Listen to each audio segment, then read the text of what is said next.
Nagtataka rin ba kayo kung bakit ang dami niyong followers, pero ilan lang nag-views ng videos mo?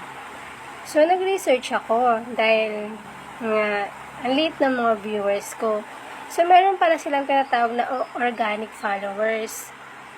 Tingnan natin ang followers ko.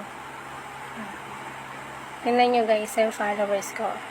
Ito, 2.7 yan, ang followers ko.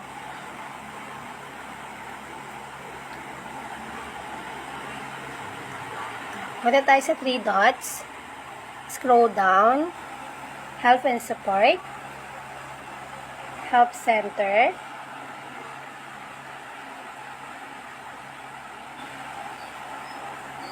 Ayan. Click natin yan. Business Help Center.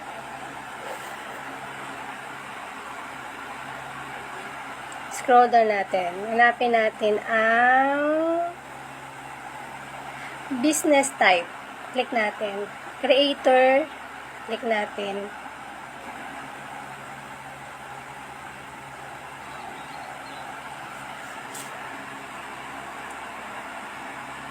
Ayan. Sa pasong tama, mayroon akong 235 followers. At ganun din yun. Organic yan sa pasong tama. Ito. Organic yan. Napaka-organic yan.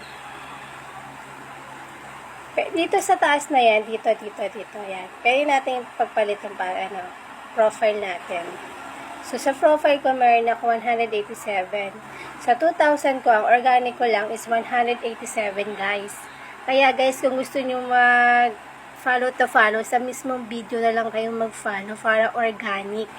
At hindi siya, alam mo yun, ito mo naman 2,000 to 183.